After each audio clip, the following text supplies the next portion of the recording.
মানুষ কি শুধু পেটের ক্ষুধায় মরে? কিছু কিছু মানুষ তো কথা বলার তৃষ্ণায়ও মরে। আচ্ছা পাখি, কথা বলার তৃষ্ণায় কি শুধু আমার গলায় শুকায়? তোমার গলা শুকায় না? আজ কয়েকটা দিন তোমার সাথে কথা বলতে পারি না।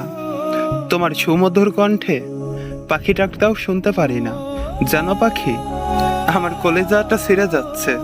দেহ থেকে বোধে হয় আমার প্রাণটাই বেরিয়ে যাচ্ছে। বারবার মনে হয়, ইস, যদি একটাবার তার সাথে কথা বলতে পারতাম, একটিবার তাকে দু চোখ ভরে দেখতে পাইতাম।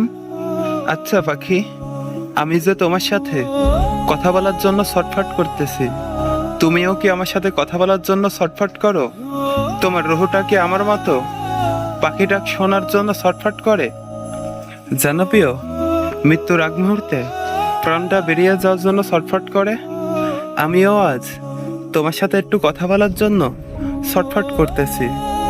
যদি একটিবার তোমার সাথে কথা বলতে পারতাম, যদি একটিবার তোমার মুখে পাখি ডাকটা শুনতে পেতাম, তাহলে হয়তো আমার জীবনটা সার্থক হতো।